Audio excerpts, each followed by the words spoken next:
Vietnam के हरे भरे पेड़ों और गहरे जंगलों के बीच स्थित एक छोटा सा शहर जिसकी कहानी सुनते ही लोग सिहर उठते थे।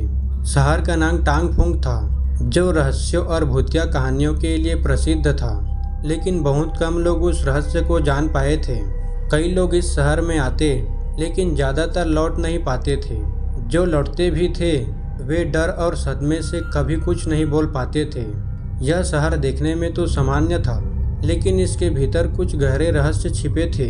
गुलशन एक भारतीय युवक नौकरी की तलाश में वियतनाम आया था। उसकी किस्मत उसे टांग फुंग की ओर खींच लाई। वह इस स्थानीय कंपनी में काम करने के लिए वहां पहुंचा था। शुरुआत में सब कुछ सामान्य लग रहा था। शहर शांत, सुंदर और बहुत ही आरामदायक था। वहां के लोग भी मित्रवत थे, लेकिन उनके हाव भाव में कुछ अजीब सी बात थी जिसे गुलशन जल्द ही महसूस करने वाला था। गुलशन को उसका काम पसंद था। उसने कुछ दोस्त भी बनाए थे और उसे लगता था कि उसने एक नई और रोमांचक जिंदगी शुरू कर दी है। लेकिन जैसे जैसे दिन बीतने लगे उसे कुछ अजीब घटनाओं का सामना करना पड़ा।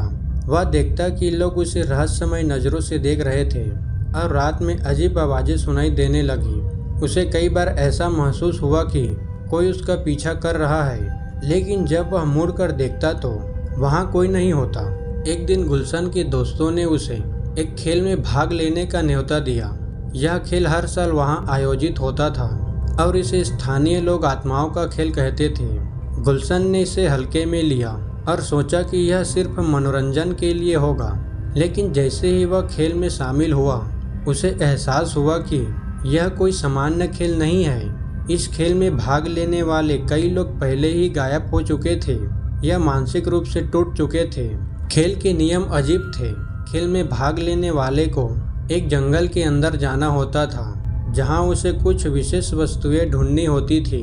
वह खेल देखने में तो सरल लगता था, लेकिन वास्तव में यह एक खतरनाक खेल था। जो भी इसे खेलता था वह वहां के प्राचीन और भूतिया आत्माओं के जाल में फंस जाता था।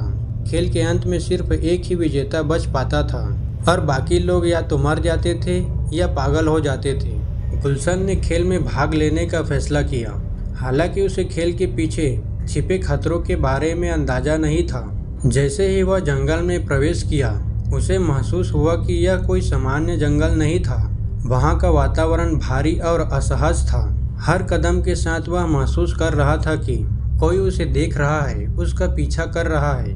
पेड़ और झाड़ियों के बीच से अजीब आवाजें आ रही थी।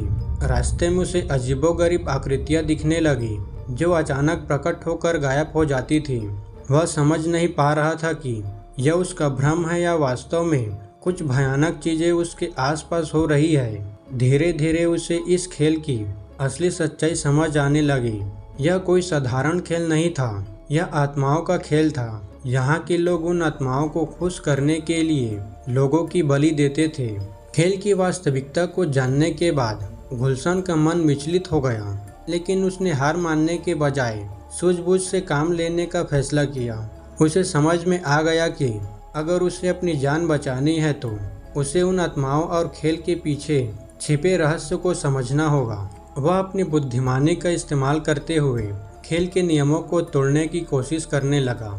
जंगल में से कुछ सुराग मिले जो उसे संकेत कर देते थे कि इस खेल का छिपा हुआ एक तरीका था जिससे वह जीवित बच सकता था।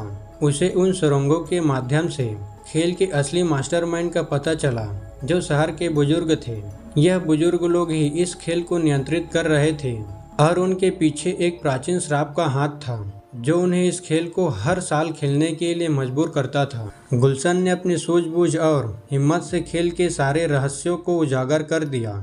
उसने वह वस्तुएं ढूंढ निकाली जो खेल को खत्म करने का तरीका था। जैसे ही उसने खेल के अंतिम चरण में कदम रखा, आत्माओं ने उसे घेर लिया, लेकिन गुलशन ने उन आत्माओं से संवाद किया और उन्हें बताया कि वह उनकी मदद करने आया है, न कि उन्हें नुकसान पहुंचाने। आत्माओं ने गुलशन की बात मानी और खेल को अंत करने में उसकी मदद की।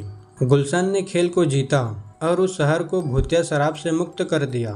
शहर के लोग अब गुलशन के कर्जदार थे, क्योंकि उसने न केवल अपनी जान बचाई बल्कि उस शराब को भी खत्म कर दिया जिसने शहर को सदियों से जकड़ रखा था। गुलशन ने शहर को अलविदा कहा और अपने देश लौट आया।